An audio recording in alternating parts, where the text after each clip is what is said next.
G'day, here's 3 pieces of Boulder Opal from central Queensland. The material's been wetted, the rule's in millimetres. First piece is this little bar of colour that you can see there, runs through. That's what it is. There is no more, not going underneath I don't think. And it is been carved. You can see the little dents from the grinder, so you're going to need to be able to cut it with a Dremel probably, unless you go to cut these sides off and make it into a long skinny stone. There's nothing in the back.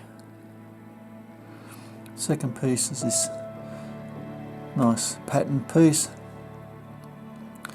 Yes, you can see there's a hole through it, but you could use that hole to your advantage by maybe cutting it out and setting a diamond up through it, or something like that.